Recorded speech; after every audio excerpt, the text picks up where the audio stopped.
Hey, welcome back. Two Fools, One Bourbon. I'm Matt. I'm Justin. And tonight we have a very special episode. We have James and Michael, the co-founders of the Liberty Barrel Club. Welcome, gentlemen. Thanks. Glad to be here. Thank you. Thanks for taking time. We are super excited to have you guys here. Super excited to learn about your club and a barrel pick that you guys recently did from, is it Leiper's? Leiper's Fork. Leiper's Fork. Nice. So yeah, welcome. Why don't you guys kick it off with just a little bit of info on yourselves and maybe some background on Liberty Barrel Club? Sure. So yeah, I think I got into bourbon really in like 2015, 2014. Did a honeymoon to Jackson Hole. Dave DeFazio, the owner of Wyoming Whiskey, was literally sampling whiskey out in a liquor store there. I drank Old Crow all up through college and stuff, so I had really zero experience with any quality whiskey. Tried his stuff and I was like, oh my god, there's whiskey outside of this shit. Yeah, I tried that. That really kind of like sent me down a spiral to kind of collecting. I think like a lot of people, like COVID really exacerbated that. You're sitting at home, the government sending you money, the liquor stores were open. You know, there wasn't a lot else to do but to drink whiskey and collect whiskey and really kind of get into it. Yeah, basically get fucked up. But a friend of mine, Mike Root, started Copper Sky Distillery out in like Longmont, Colorado, a little north of Denver. And I helped him do a lot of his initial like marketing, social media stuff, and I got paid in whiskey for the most part. So moved to Kentucky naturally to be in Mecca, and so started a barrel club with Michael O'Neill. That's awesome. So you started, your baseline of whiskey was Old Crow, and you just thought, okay, can't fuck this up. Only going to go up from there. You were at the ground floor, so anything else was better. You could have given me JTS Brown, and I would have thought it was Pappy probably at that point. What's your origin story, Michael O'Neill? Oh, my origin story. A few years ago, a buddy of mine at work, like we live a half hour from Buffalo Trace. He was like, hey, they're supposed to have Blanton's in the morning. So we go there, we get some Blanton's, come back. First bottle of bourbon I'd bought in years. And then I kind of got on the tater train for a while. I didn't start with the Old Crow. I started with, the tater stuff. Yeah. And at the time I was on second shift, and I was like, hey man, I've got all kinds of time in the mornings to go bourbon hunting. So every day I would run to Lexington, go around to all the liquor stores, see if they had anything out. And slowly but surely the collection started to grow, started getting bottles and stuff. And then, joined a couple barrel clubs, starting to discover some of the single barrel stuff. Yeah. Last year, went on a pick that James was involved in, and we kind of hit it off. And over time, we started talking about, hey, what do you think about starting a barrel club? Because we have similar interests, our palates line up,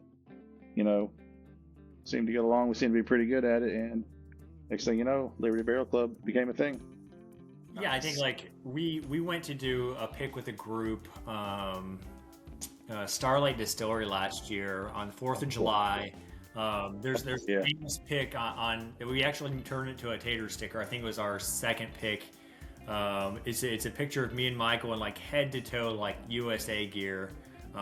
Doing the 4th of July pick. James, you don't have the bottle to show? I do. I'll have my assistant / wife and better half bring me boss. Use roommate. They really like that. Roommate. Yeah. Yes. You got to She will hurt him. Their attention. This was a 10-year Wyoming whiskey hazmat. We called it Hell and High Wheat, and it's got just that like a 3D rendered picture kind of from that. It's awesome. But yeah, I think we did a pick the year before, and it had just kind of developed and kind of rolled on since then. Both served the country, so I think having similar political interests and having similar kind of life views on some things kind of lined up, and I think Liberty Barrel Club kind of was natural for us as kind of a logo, club name. But then I think before we started it and kind of launched it, we had to kind of come up with like a couple of core like tenets. Like these are things like to stick to like every time. So I think one of them was like 80% of our picks are going to be $125 to your door or under. I think there's so many groups out there, especially with the market changing, that are stuck on like, we've got to out-tater each other and we've got to have a $200 pick, a $250 pick, and like, well, and so many clubs are out there saying, hey, how much can we make off this pick? And we look at it as, hey, what can we get it to people for?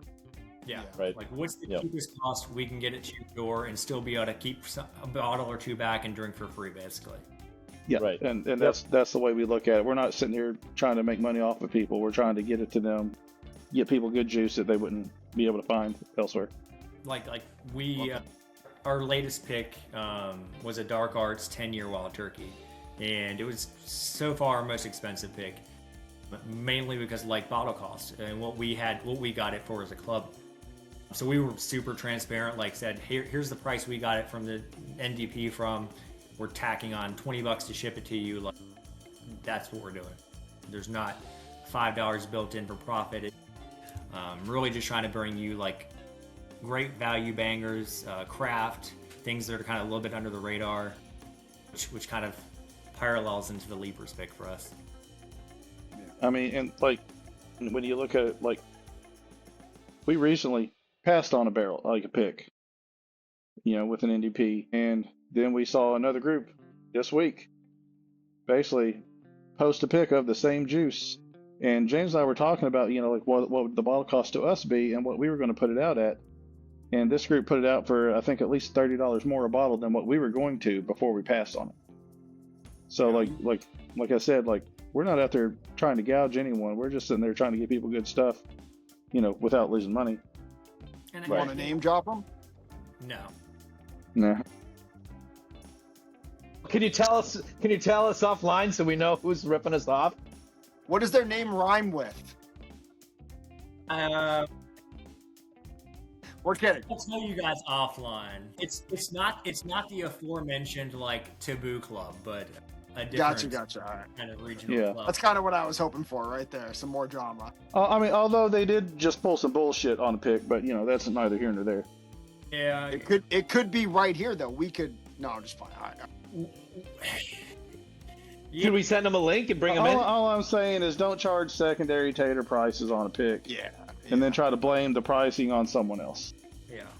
It's actually like super interesting to me too, like right now where it seems like there's more barrel clubs and more private picks and more variety than ever. It would be like the worst time to try to pull that shit, just from like a transparency perspective. The second you lose that trust, your club's gone. Yeah, and I think like there was damn near a mutiny. Like the people were not happy in the group. Like they turned off commenting on their post. I can buy a Weller foolproof single barrel pick for like $140, $100, $50 on secondary. I'm not gonna pay $180 for a Weller foolproof like single barrel pick. Yeah. From the club. Yeah. Yeah, that's wild. Yeah. But I mean, I think to us too, like we don't always like disclose like here's the exact bottle cost. I don't think anybody's done that, but if it's going to be something extraordinary or, factor into kind of trusting us on like spending a little bit more money on it, we just want to kind of continue to build that trust. And I'd say so far since we launched like end of August last year, we've probably passed on 5 or 6 picks, both in person and then samples. Easily. Yeah.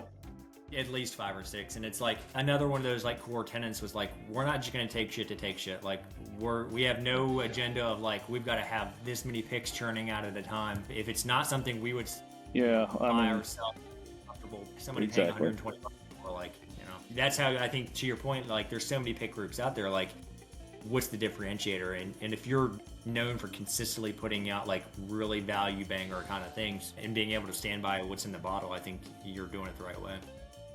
Like our Wyoming whiskey we put out. Like what was the cost on that, James? 115, 125?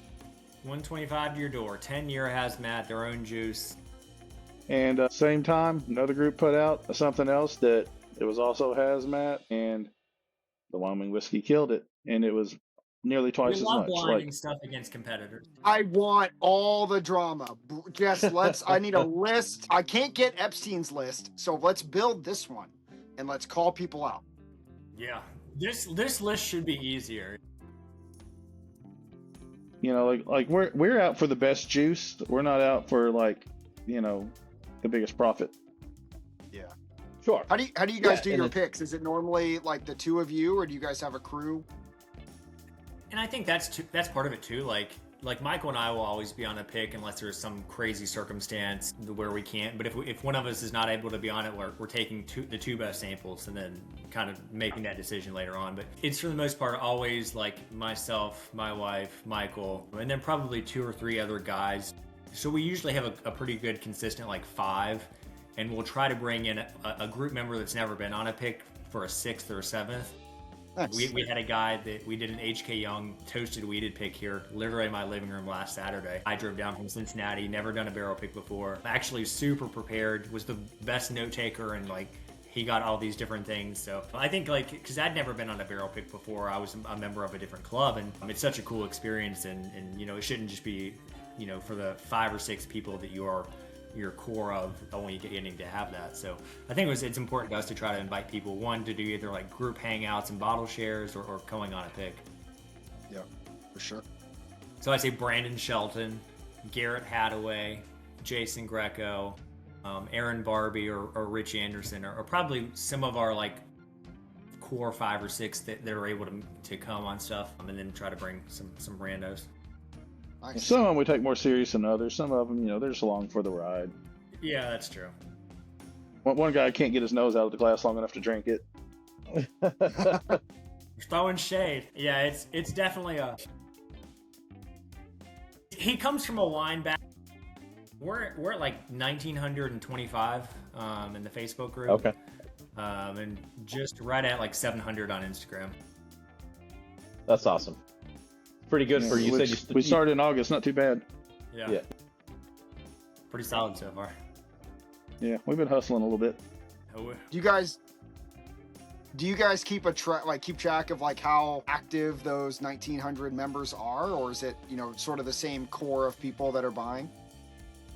Yeah, I mean, I think there's a lot of the same guys that buy a lot of the picks, and then just depending on what the pick is, you get other people that are more interested in certain things. We know who the really active ones are, and we keep note and we recognize.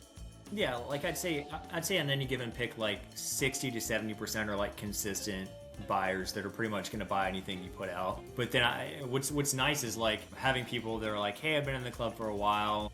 I just took a chance. The price point was right. Got this, like loved it. I'll definitely start buying more picks now. I was just new to the group and didn't know. So I think I'd rather get one of those as opposed to like, I bought the pick, I just want to stay loyal kind of things, which is important. But like, I never want somebody to feel obligated to like buy a pick just to like stay in good graces or like invited on other stuff. And I think there's a lot of groups that do that. Like they'll keep a spreadsheet of like who's bought this, who's bought that. And it's like, yeah, like if you buy these bottles, you can buy this bottle. Like we're not going to do that. Yeah, like we're not about that life.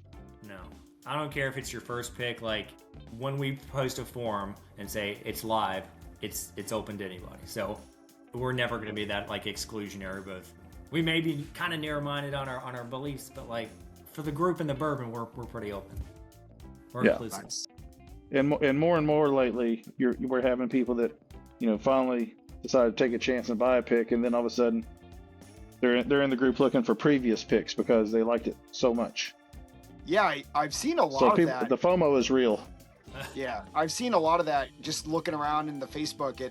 I'm constantly running into posts where people are like, hey, I got the Leipers or the Dark Arts, really liked it. I'm looking for this one specific bottle that you released 4 months ago. It seems like a lot of that's going on. Yeah, I think too, like, I think to this point we've built a decent reputation on not taking stuff to take it, and then like making sure we're conscious of like, we're only going to sell something or put something out that was really good. Like if I'm not going to sit here and like kill a half a bottle on a weekend kind of a thing, like we're not going to take it. I think what's kind of catch-22 for us has been like, I think it's hard to sell 200 or 180 bottles of a pick anymore. Like, yeah, I think with some of the shrinkage kind of in some of the market, like it's super hard, I think, to sell 180 bottles unless it's like, hey, we have a Weller antique pick and we're selling it for $90 to your door. Like we're so unless it's just something that's super tater like that, you're really going to have to hustle really to sell more than like 120, 130 bottles. And so I think what we've consciously tried to do is especially for newer brands or super small craft that you know kind of have a cult following, but there's not like a huge, like everybody knows who it is. They don't have all the brand recognition that some of the others have. We really So they're a try little to slower moving. limit exposure on how many we take. So like with Leipers, we were like, we're going to take 48 because we don't want to be sitting on $5,000 of bottles in my dining room and trying to like one-off sell them. Which is great for us because it minimizes risk, but it's hard because once those bottles are gone, they're gone, and not everybody's going to get one. Like most people are not going to get one. Yeah. We're trying to mixing in, like we've got a couple picks coming up that will have some higher yields of stuff that's honestly probably some of the best stuff we're going to have done yet. But I think, you know, whenever Michael was putting down his personal credit card to buy a pick, you know, you're talking 10 or 11 grand on a card. Yeah, I mean, yeah, there's a risk involved. You know, like you have to be careful with the number that you're willing to take.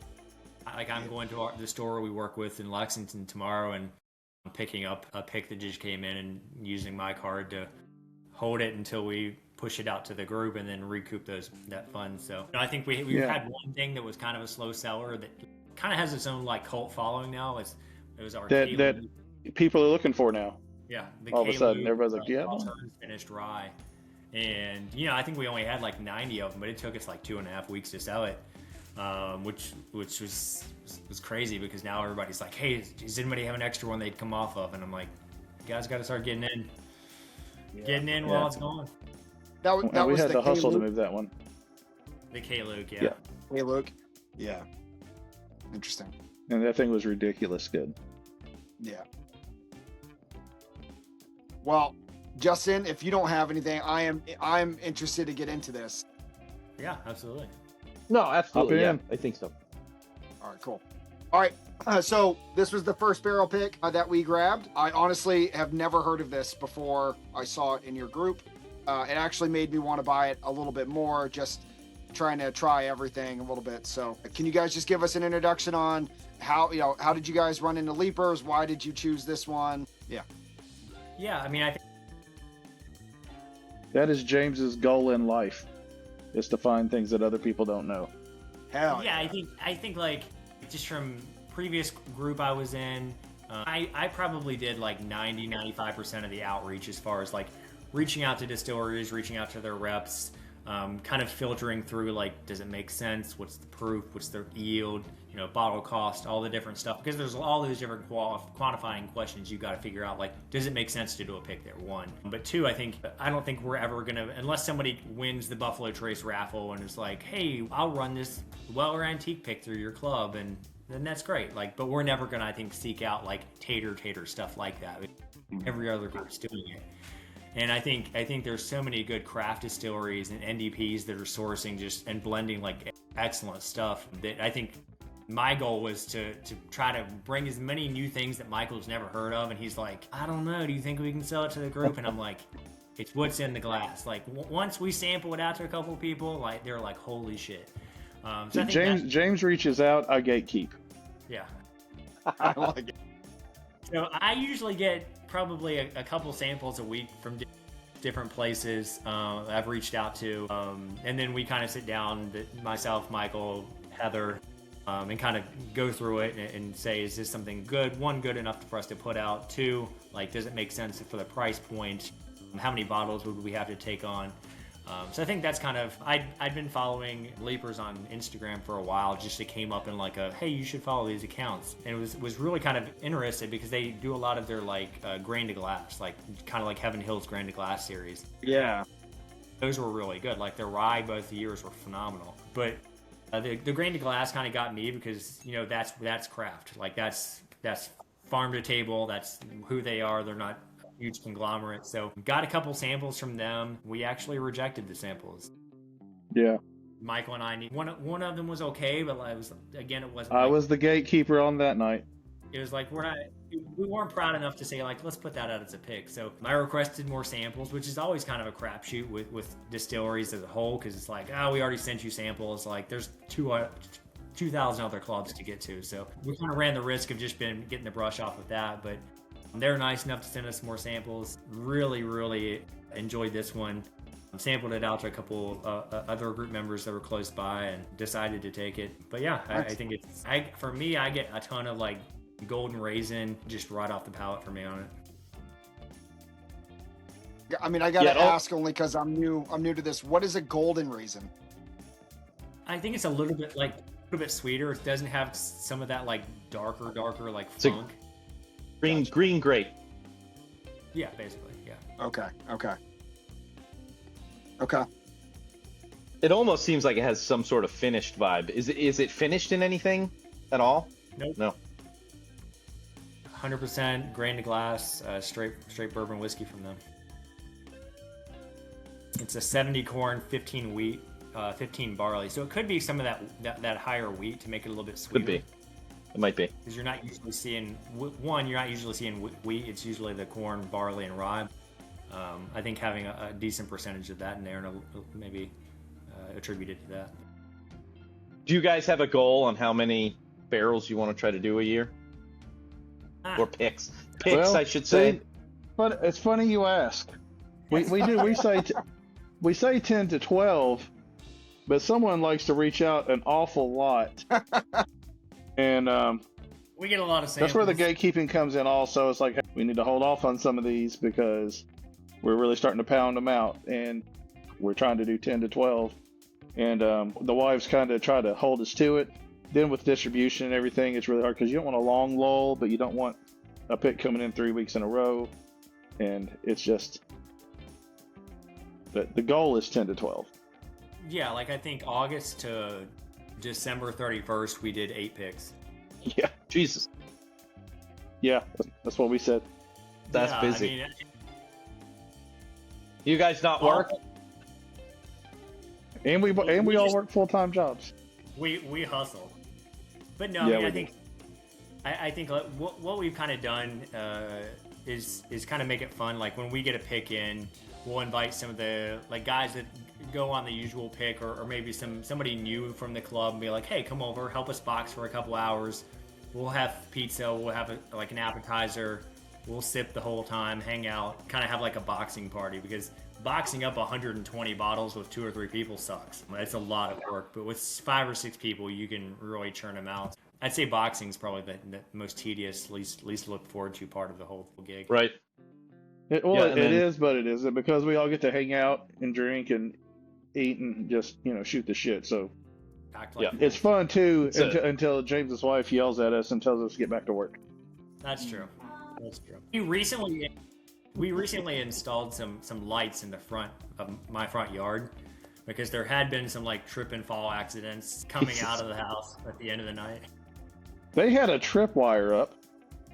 We had some Christmas like little lawn things, and a couple people that were this tall, right at the edge of the sidewalk, and we were carrying boxes up, so we were going through the yard, and the back of them were black, so blended right in with the dark. Oh yeah. As the resident like old man, when he took a tumble, we all got wondered and thought like, this is life alert work. This is it right there. So what do you guys think of the Leipers? I'm digging it. I would have thought that this was a cigar blend just off of the palate. I get some pretty heavy like tobacco vibes. I can see that. Yeah, like I get a big tobacco note on the palate. Yeah. I don't get any of that on the nose though, so it's kind of a weird transition. I get a lot of sweet and like almost like some spice in there, so it makes sense with the high rye, but wheat, not rye, right? Yeah, it's 70 corn, 15 wheat, 15 barley.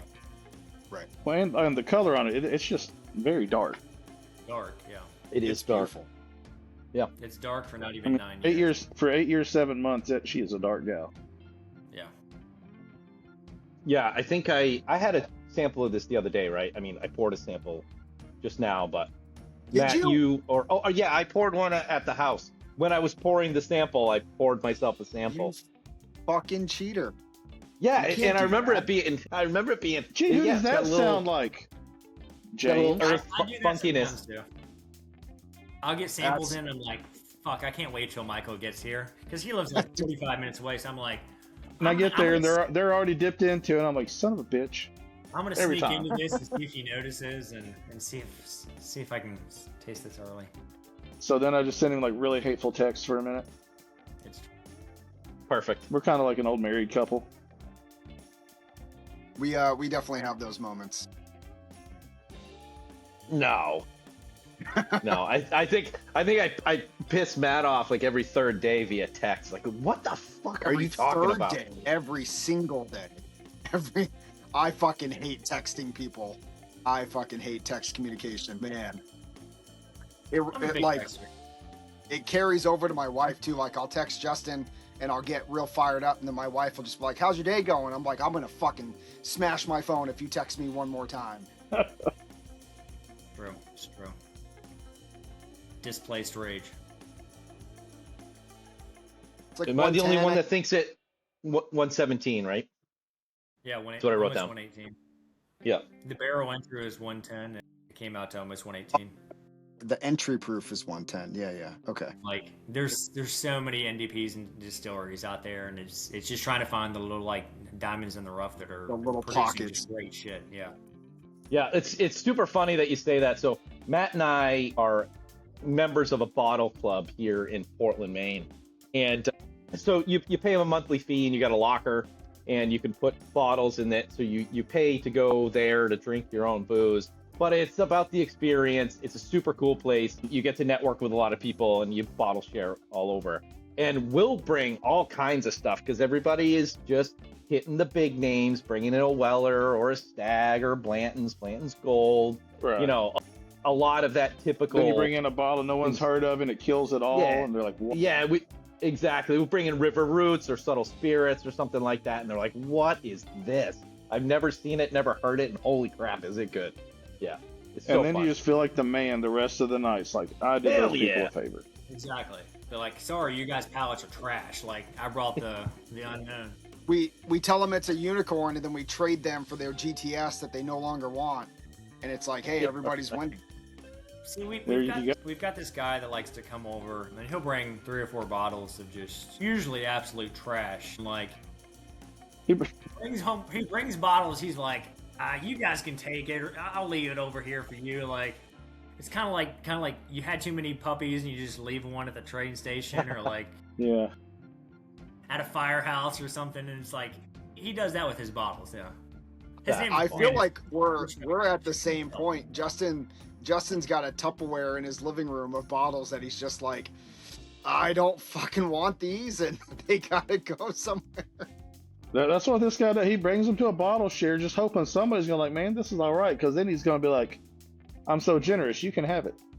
That'd Yeah. be like, I'll trade you something for it. Yeah, right? He leaves out of there walking away with something great, and you're just like, oh my god, what do I have in my cabinet now? Yeah, what a great Yeah. deal. So you guys are up in Portland. My wife and I have been up there 2 Octobers ago. Awesome. Loved it. Yeah, it's a cool Yeah. spot. It's a cool city. Yeah. The people suck, but the like food is great and the bars are awesome. Yeah, Yeah. went up the coast, did like Camden, Freeport, Bar Harbor, of course, Acadia, all that stuff. The scene is nice, but There's actually some decent liquor stores in Portland. Yeah, I don't know specifically where you went, but there's definitely some nice spots. Maine is controlled, and they control who gets what and when they get it. So the hunting is kind of random, but the one thing that you can count on, at least in the state, is you're never going to see anything on a shelf marked up. It's illegal, right? Because they're controlling everything. So, But if it it's- is if not it's illegal here. Oh my goodness. Pros and cons, If- yeah. Yeah, so if it's on the shelf, it's MSRP plus like agent fee or something like that. But that's all it is. That's all you see.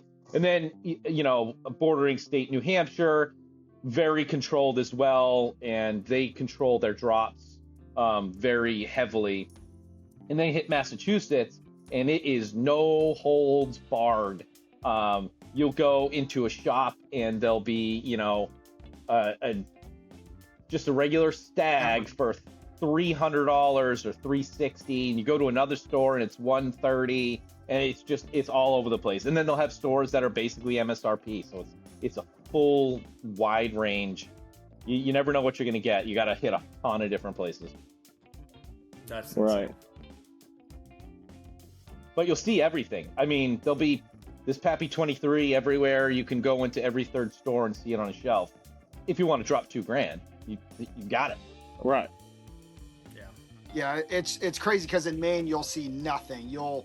I've still yet to see a 107. We'll see full proof every now and then. Usually it's like a store pick, but I've never seen a GTS. I've never seen a Pappy. Like never seen that stuff in Maine.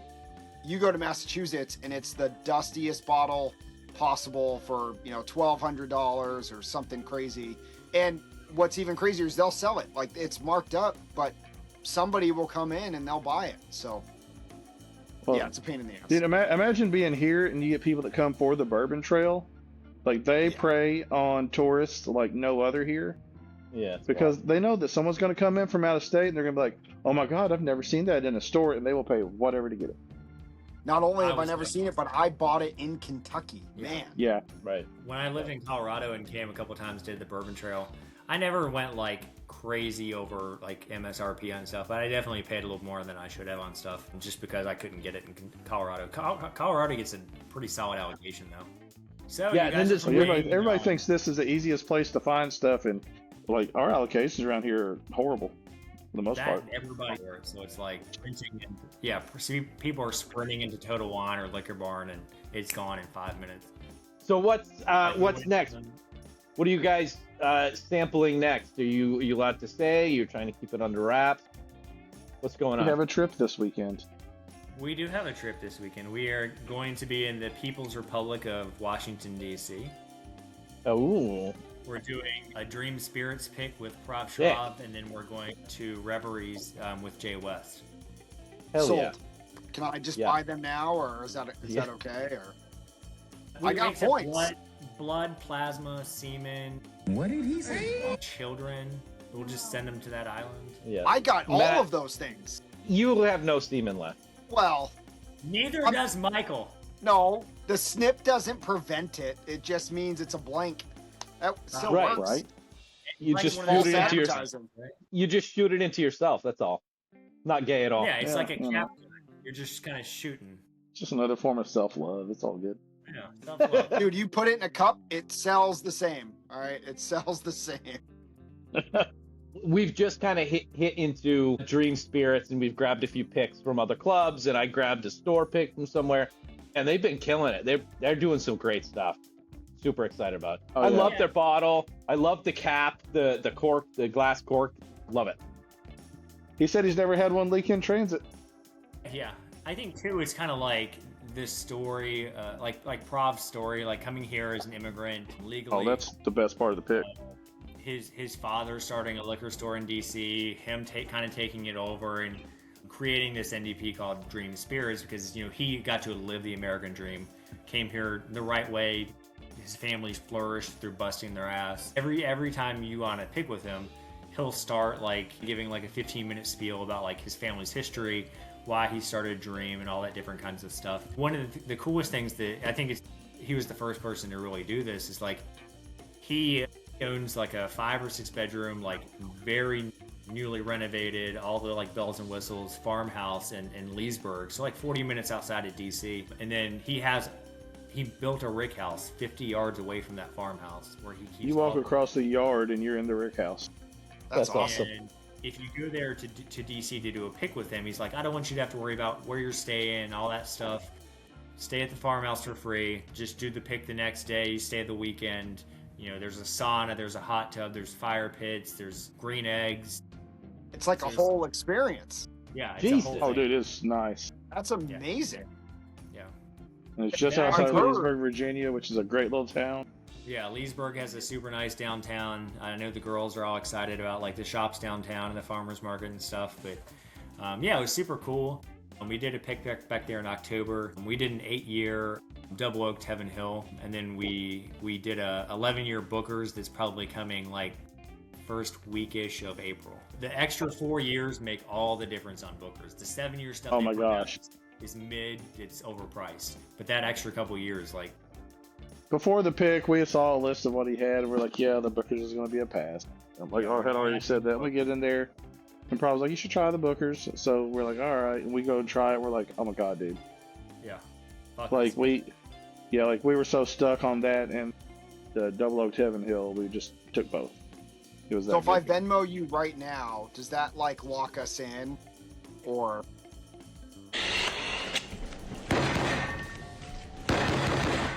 I mean, the nice thing is like, I think the 8-year Heaven Hill we got 90 bottles of. I think the Bookers will probably be around that, or maybe 100 and something. So there should definitely be enough bottles. It shouldn't be a scarcity thing. But with it being Dream, like the name will sell. But Yeah. again, that's not something that we have to say like it's gonna sell. We'll just push it out. Like I'm scared we're gonna go somewhere that like is revered and be like. And really be disappointed. Yeah. Like I feel obligated since we spent the weekend here. Like, Yeah. Yeah, but it's your credit card, right? Yeah. Yeah. So we do a Dream. We're staying at Dream at Prob's place in Virginia. 10 a.m. this coming Saturday. We do a Reveries pick with Jay West, and then 2:30 p.m. we do a Dream pick with Prob. So big lunch and hydration in between, and then get back to it. You know, the countdown is on to see how pissed off the wives get. It's going to depend on how just fucking ripped we get that night. Well, you're bringing the wives with you, so Yeah. why would they get mad? One of them drinks bourbon, but not to like the extent volume-wise that we probably will be drinking that weekend. But it's because she's little. But you know, She is tiny. Yeah. She's teeny tiny. Have you ever All done right. that before, where you hit one, you hit one distillery or NDP first, and then you go to another one, and they know about it and they get pissed off about that? Have you ever run into that, or everybody's pretty good? I think this is the first time we've done like with Liberty. I think this is the first time we've done a 2 in a day. Okay. well, there is some fuckery about on that one anyway. There was some vote whipping going on the other side of the table, but so Mike, they're I feel like you have all of the dirt on everybody. Like you know where the fucking bodies are hidden. Like we just need a one-on-one after this. That's all. And Yeah, anytime yeah, you need yeah. somebody to talk some shit, I am your guy. I think if we Fucking like perfect. did like a Liberty Barrel Club after dark kind of thing, Yeah. where it was like NSF, yeah. We That's dropped awesome. that on like Christmas Eve this year, like Festivus, like let's fucking go. We're calling out names and stuff, but no. Airing I of said, grievances. Like, group, yes, that group was split. They were like, well, we have another sample we could bring in. Like they bring it out, and it's in like fucking communion cups, like size, like samples. They're like, And it was clearly the best of the bunch. you try it and you're instantly like, all right, this is the best thing here. And they're like, well, it was like 140.1. And then we're like, sold. It was Yeah. already the best thing. Like, Could have finally. fucking started with that. Yeah, you were going to hold out hazmat and hope we picked some of this lower proof stuff and then held that out for somebody else. So, yeah, you get into that sometimes where it's like, there's some places that like you're not going to get their best stuff the first time you do a pick there. It's definitely appreciated, like if they're transparent about that. Like, you know, we don't want to go and do a pick somewhere and like they're like, oh, we have 8-year stuff, and then we see a group down the road that goes and they're like, oh, we got to try like 12-year hazmat, and it was just like, where was that? And I totally get it. Like you've got to reward loyalty to a group to a certain extent. Like if somebody's done 6 picks with you, like they should pretty much have a run of the mill. Like when we go to Dream this weekend, like anything that's in his inventory we get to pick from because we've done at least like a certain amount of picks with him and barrels. So I get that. I think the transparency aspect is important. I get the loyalty piece, and I feel like that's just a natural, like, human instinct at some point. But again, there are 2,000 fucking barrel clubs knocking on the door. If they don't sell it to you, they're gonna sell it to somebody. So at some point, just fucking sell the barrel. You're a business. Move your product. Yeah. Out. Like and I think the market's changing too, to a point like I got a call literally an hour and a half ago from Jeremy from Hartfield Distilling here in like Paris, Kentucky. He's like, hey, like I'm kind of calling some guys that like I know are like really dialed into like the pulse of what's going on in like groups. He's like, I've got a quandary, and I was like, okay. And he's like, so we're trying to like infuse like our company with like some new barrels. We've got a chance to purchase like 30 MGP barrels or 30 Jim Beam barrels. And I was just like, okay, well, like what are the specs around it? And that's like, it's 10 or 11 year MGP or it's 12 year Beam. And I was like, to me, like MGP is fucking everywhere. Like I've not seen somebody, aside from maybe like River Roots, do like an older kind of beam like that. Especially if you're able to get it like 120, 130 proof kind of stuff. So I was like, if I'm doing 30 barrels, like the name itself, the beam is going to sell. But two, like a lot of places, like I think River Roots, when we've reached out, like for the price point we want to say as a group, like we're not able to get over like $9 or $10 or 9 or 10 years with them just based on their pricing model. Yeah. So, and just their pricing is a lot more realistic with kind of $10 a year kind of price for this like average. So it's kind of cool to kind of get involved with stuff like that and being recognized as like a group that kind of is cost effective and like paying attention to like the wallet and not just saying like we're gonna pick something and charge $350 for a Buckner 17 or stuff like that. And I think when we do that, like I said, 80% of the time we want to be 125 and under, but the 20%, like it's got to make sense. Like we're not gonna say like we're going to go specifically and say we'll take something to take some things to justify that 20% of the time. Like if 95% of our picks are $125 or under, great. But if we can draw something that just is killer. Right, which could happen this weekend, you know. It's going to happen sooner or later. Happen this weekend. It's going to happen. Access to some like Buffalo Trace, Mashville 1, cast strength stuff, and any other little things he's hidden back. Unfortunately, he sold out of his like Heaven Hill hazmat stuff. As a Heaven Hill slut, like I would have like gotten down and just kneel down and bottle killed that, but. Oh, that's not what you were going to say, James. It's okay. The conservative, you blocked it, but that's not what you were going to say. I would have. You guys both saw him correct himself. There you go. He realized what he was about to say. With both hands. There it is. Is the old vet talk right there. Yeah, there it is. What do we have coming down the pipe, Michael? Let's see. We've got old Dominic. I'm picking up a almost 8-year-old Dominic Weeder tomorrow. First group in the state of Kentucky to do a Weeder with them. Coming in at like 121 proof. $80 to your door. Jeez. That's fucking awesome. Silk Velvet. I'm psyched. I'm fucking psyched. Oh my God, this might be either Pinhook or this. I think are probably like the best juice we've put out so far. A 7-year, 135 proof Silk Velvet pick from like the OZ Tyler guys. Like you keep hearing about like OZ Tyler, Green okay. River. Yeah. Yep. Like Jacob Call and Zach Hargis worked at Green River. They put down hundreds of barrels. Bardstown Bourbon Company bought them. They were like, oh, we don't really want to go with this super corporate model. Let's buy back a couple hundred of these barrels and start our own thing. So they started Silk Velvet. I guess it's umbrellaed under like Western Kentucky Distilling. But we went down there, I think in late October, maybe early November. I think it was in November. Yeah, did a pick. It was all 7 Awesome place. Yeah, ranged from like 132 to 136. We ended up picking like a 134.7, and they bottled it last week at like 135. Just phenomenal. Yeah, just great stuff. That'll be $90 to your door. Like we brought samples back, and everybody that's tried has been like, "Oh my god, I gotta get to." Yeah, with it, they got some buzz last year at Kentucky Bourbon Festival, but again, it's not something necessarily super nationally known. So we took a full 750 bottle from the pick back to us, and we sent out a bunch of 1 ounce samples to kind of like people that are regular buyers or kind of well known in the group to kind of help build the hype around that and get the word out. And I think we kind of dropped a teaser early this week, end of last week, and got some huge engagement on that. So I'm psyched for that. We got the Booker's 11 Dream coming. We did Pinhook Rye. Yeah, we I think so. Like Sean Joseph, who's the owner of Pinhook, after we did the first Pinhook 10-year bourbon with him, he was just like, hey, we're gonna do 12 single barrels nationally.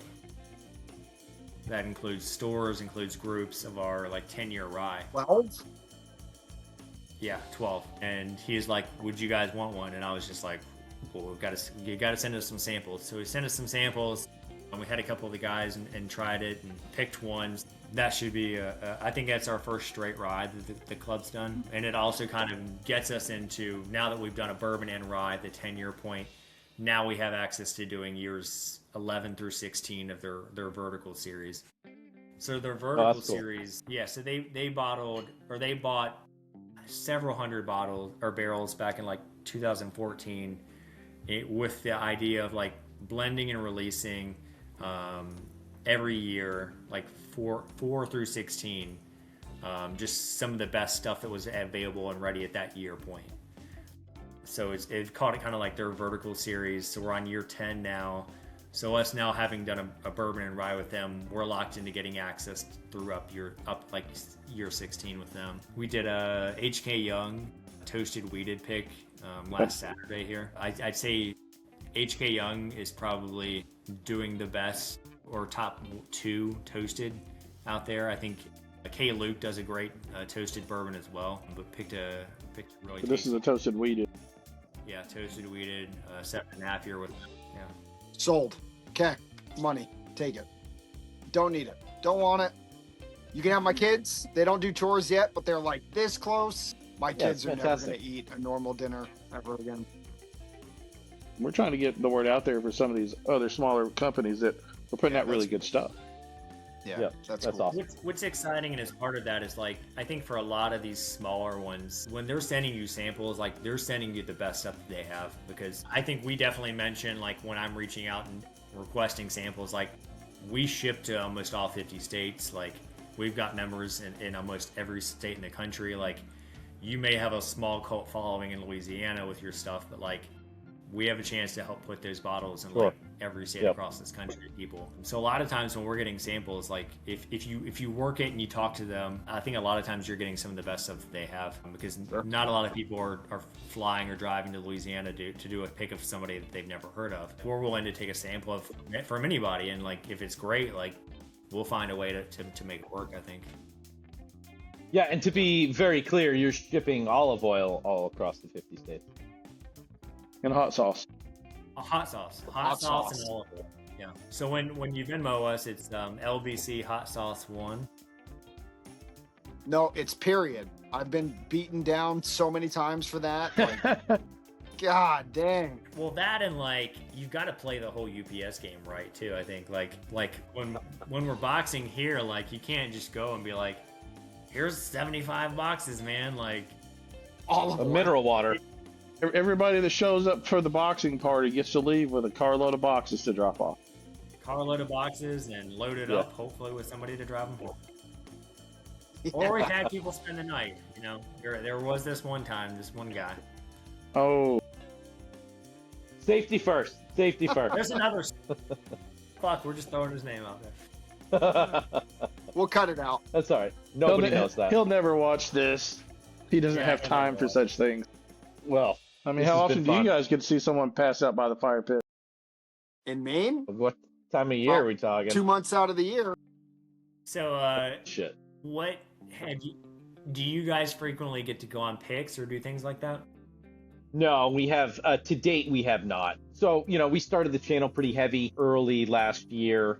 We came up with the idea to do it 2 years ago, and then we really started hitting it hard last year. Again, we're geographically separated from bourbon country, so it's not that easy to necessarily, jump at the drop of a hat to go travel, a 12-hour, 13, 16-hour drive and or a flight. We went to Colorado twice last year for picks. Yeah, that's awesome. Good for you guys. We didn't get an invitation, so I can't say that, give you an excuse on why we couldn't make it, but we didn't get an invitation. But so yeah, I mean, it's definitely something that we've been talking about. We'd like to do. We've also reached out to a couple places like the River Roots, like Subtle Spirits, NBC, places that we kind of know they have a partnership with either a drop shipper or whatever it is, so we can kind of get it out to people. Right. Cannot take a barrel to Maine and partner with a store. We can't.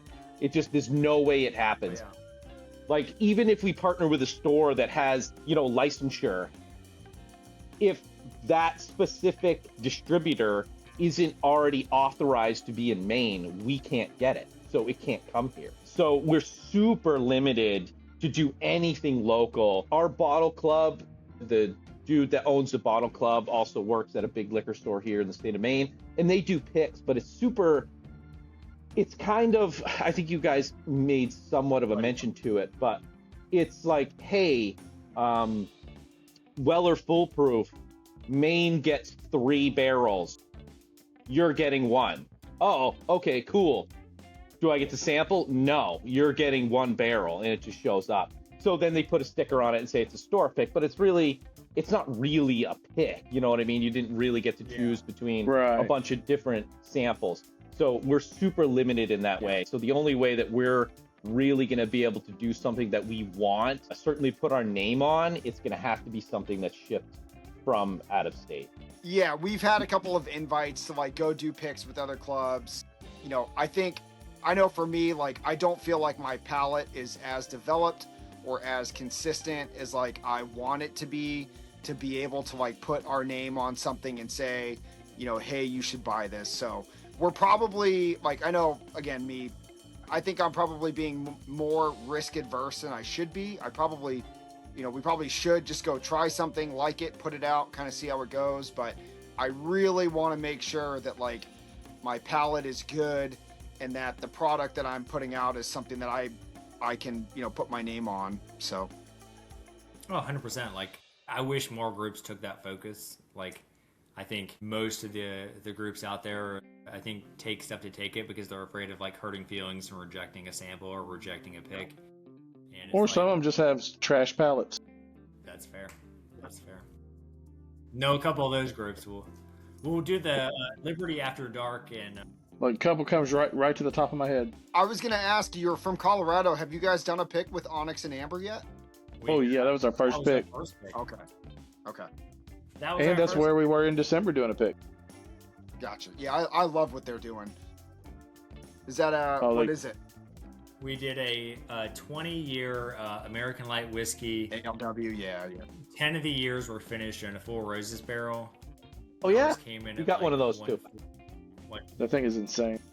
Nice, yeah. We did it was like 140 and a half.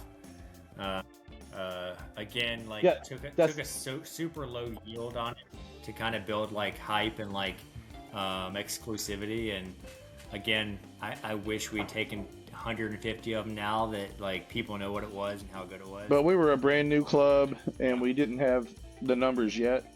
Yeah. So we just wanted it was more of a test run and went really well. Yeah. Yeah, there's another pick we forgot. What? So we were there in December. That's the one I was talking about that you forgot. Yeah. Well, there's another one I remember too, but like I feel like I'm piling on. So right.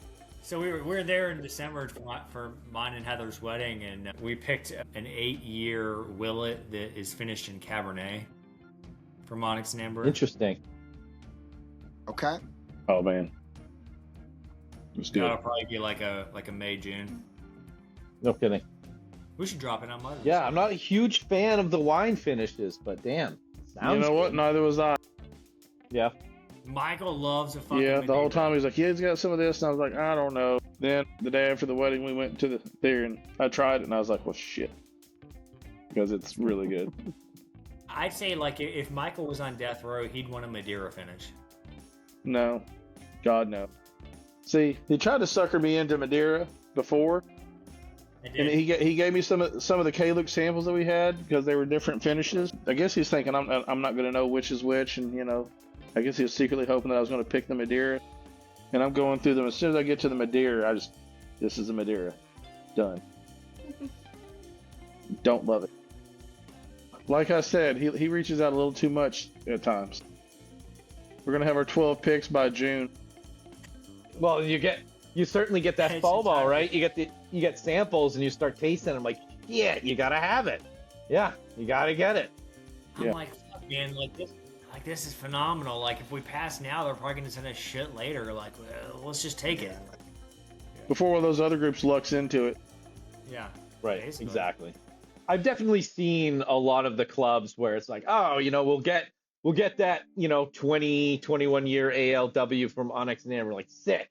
And then 3 weeks later, it's like, this one's got one, this one's got one, that one's got one. And It's like everybody's going in kind of like the same. I think we following may the have been same the pattern. first to actually do the pick of it. It's awesome. It's tough. Like, I know that there was, like, when Ben started doing the ALWs, like, because I lived in Colorado and, like, was friends with Ben and, like, was in his, like, pick group before he started Onyx and Amber. So, like, I was like, I know you have a bunch of these barrels. Like, I don't want to just be putting it out at the same time as everybody else. And he's just like, I'll guarantee that yours is the first one that goes out. So, like, I think it's tough, too, because, like, when these brokers are putting out, like, 100 of these barrels, like, a bunch of people are getting them. So, like, all these groups are being offered them through different NDPs or different, like, sourcing people. So it's kind of a crapshoot sometimes on, like, you don't want to put something out at the same time as somebody else. But, like, if it comes in, you kind of have to. Like, you don't want that 10 grand sitting on your card for 2 or 3 months and saying, you know. And that's another one we talked about, you know, like, not gouging people. Ours was, what, 115 to your door? And there were multiple other groups that were 150 plus. Yeah. Right. I think I bought one of Same those stuff. 150 plus. Fuck. Yeah. Ours is See, 150. you're in the wrong group. Yeah, you're in the wrong group. Like, Yeah, I mean, What group it's was it? definitely... You wanted us to name names. yeah, drop the name, man. I think there's multiple. I'm not even mad about it. I think Whiskey Bonded did one. I think Woodford Bourbon Guy, NCF Barrel Club did one. I think he did. Yeah, I mean, I'm not Sounds comparing prices and stuff, but just, yeah, I think it was up there. So interesting. Yeah, That I was the mean, group I was and talking this- about. Shit. I will say I grabbed Do it. an OZ Tyler short barrel pick that might have come from that group that I don't care for at all, unfortunately. It's like I don't You watch got the Harry Highway Potter, to but my kids do Hazmat? anyway. It's like fucking Voldemort, right? You can't say his Yeah, name that now. sounds- What the that's- fuck? Yeah, exactly. Yeah. Yeah, they I give don't know, it an it was something about ACDC it. song name, and then they have Steven Tyler and Ozzy on there, and it's just like, God damn it, Wrong he's band. got Yeah, it in that's front the- of us. Here we go. That's the one.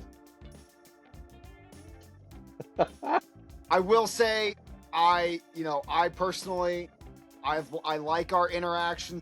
We're from Maine, all right? Don't fucking shoot us. Don't, Mike. I can I'm see just you. saying, if you're I getting can him see any you. kind of publicity, Yeah, Mike, before you beat the shit out of me, is the short barrel, the highway to hazmat, or whatever the fuck it's called. Yeah, not my favorite. Not great. Yeah, it's Not great. So. you know, yeah. they can't all be winners. Well, yeah. I mean, that's the thing too. That is true. They can't all be winners. I mean, I've been in another club and loved everything they put out, and then I ended up getting a rare character one time, and it's just like something. This is just fucking off. I don't get it. Yeah, the exceptional series or whatever Yeah. it was. Yeah. Damn. And that was priced like- really, was it a single- really single- well. No, Yeah, it's it not was. single malt. Yeah. Was it No, one it's of not a those- single was malt. it one of their, like, single malts? No, I'm saying it was No. priced well. Not, It was not a priced single malt. really well for I an think that's exceptional something- series. I think that's something too, like, starting a group, like, without having prior knowledge, like, it is risky because there's so many different variables and questions you've got to be asking. Like, for instance, like, we probably would have done a rare character pick at this point because I do think that they have some decent stuff, but, like, they don't do half barrels.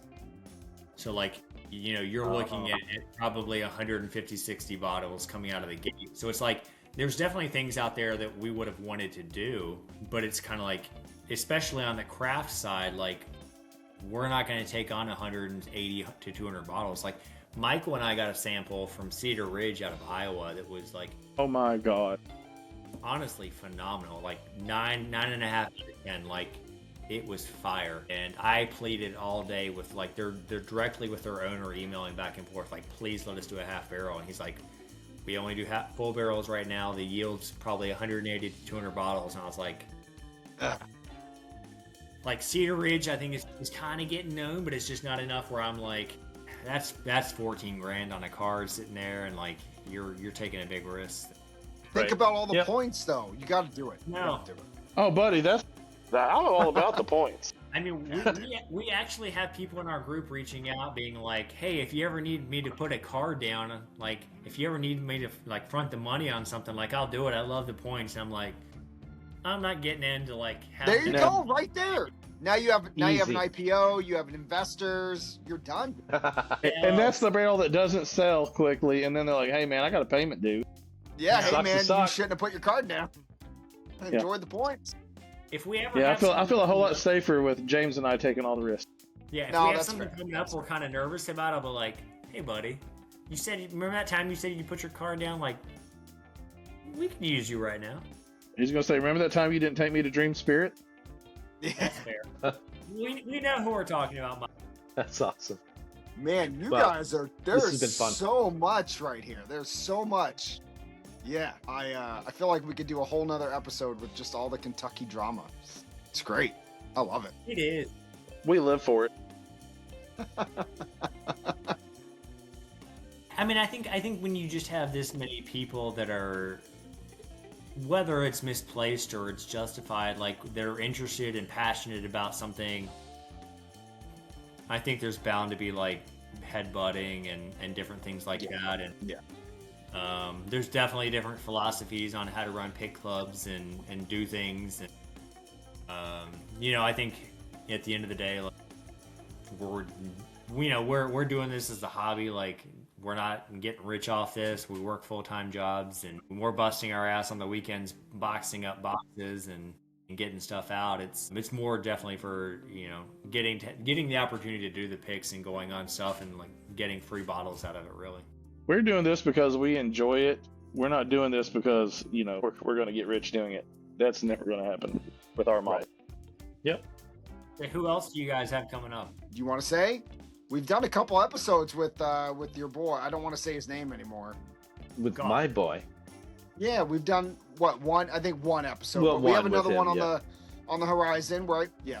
Damn. We got Gotta one, tune in. we're talking to Whiskey Bonded, ironically. We're trying to do an episode with him.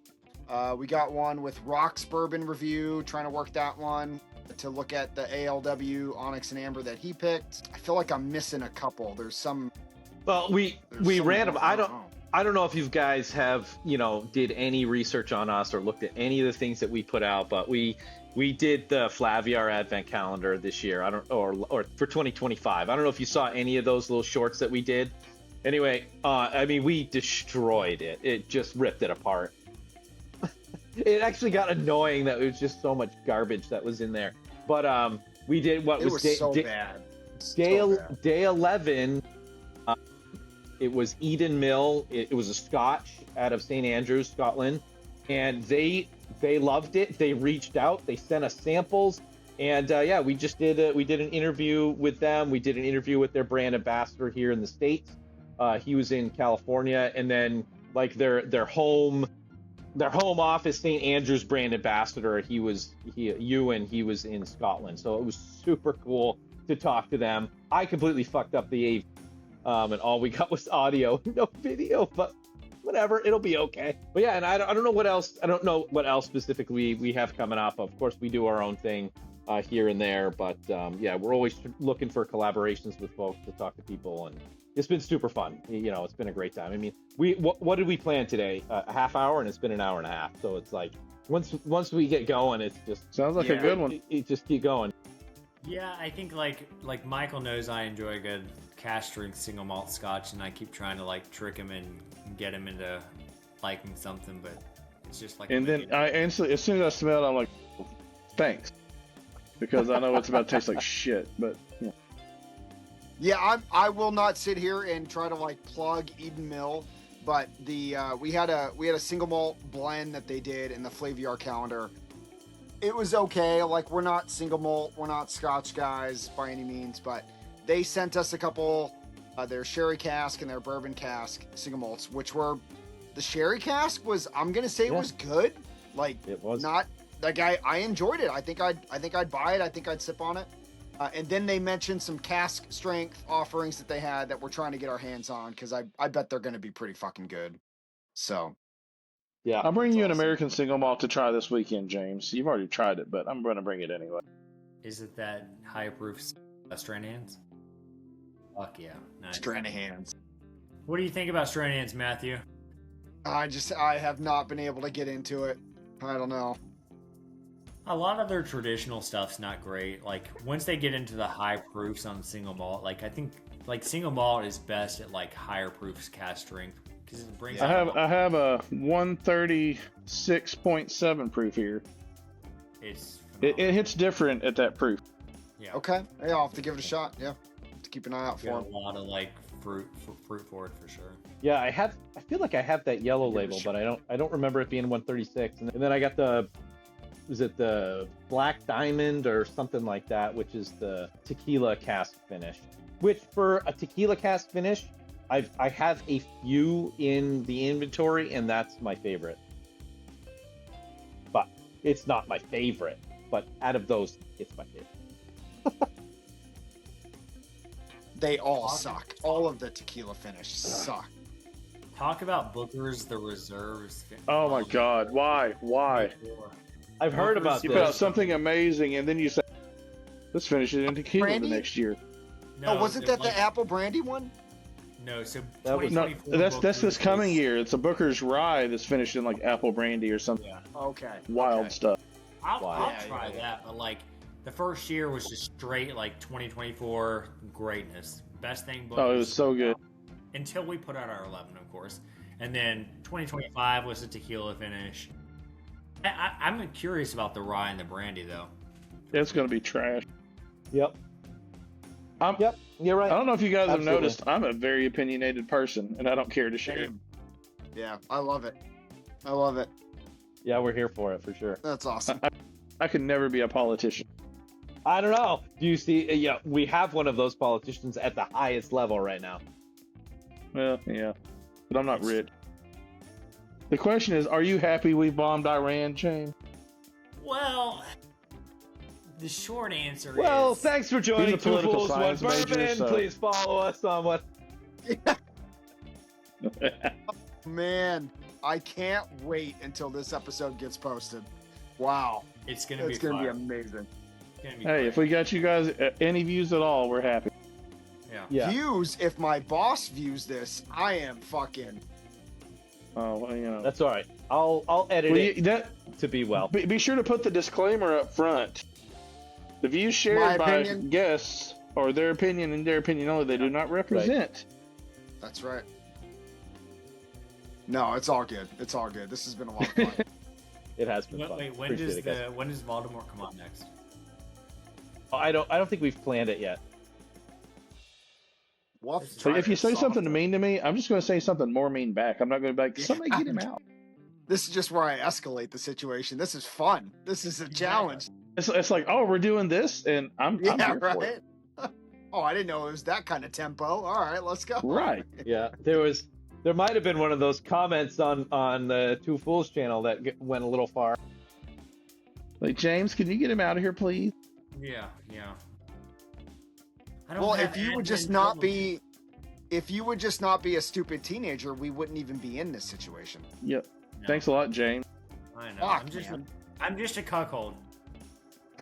Well, we got that on camera. Michael's gonna use that forever now. Yeah. No, it's an inside joke. Are you James in does the have a chair in the corner. I was Are you gonna in say, the- where's the chair? Are you in the cuck chair right now? No, it's definitely an inside joke. Definitely. Yeah. There's an inside. I don't think it's that much of an inside joke, man. I think it is. your wife is giving you a lot of directions right now, and It is. Yeah. And someone That's else is nonstop. inside the house. Let me pop in here. I'm not giving him directions. I'm just kind of like sitting across from him, being like, making faces. making him watch. I'm totally here. If there's a LBC After Dark thing, because I'm enjoying this level of petty. But So, no, all the extra chairs in the house are somewhere else. Woo! Lord. yeah. I'm going to share it with everybody. I think we should embed a video of this in our Christmas card. Oh my, yeah. We'll put a QR code link. It's just a constant rickroll. All right. Look at the camera. Smile. We're not going to say anything mean about any people. We love everyone. Two Fools, One Bourbon. Thank you guys for joining. We have Thank you. Liberty Barrel Club. We'll put some links on the video so you guys can check them out. They have a Facebook and an Instagram, as far as we know. You guys may have like a Discord or something, but we'll put those links in. Okay, we'll put those links in so everybody can check you guys out. Again, Leiper's Fork Distillery. Check them out if you haven't heard them. Great bottle. Very impressed. We'll be doing some more research on them. Yeah, check us out on Instagram, Discord, YouTube, Reddit, TikTok, everything. Leave us some comments. Let us know what you guys want to see, and we'll go from there. Thank you guys for joining. Appreciate your time. Thank you.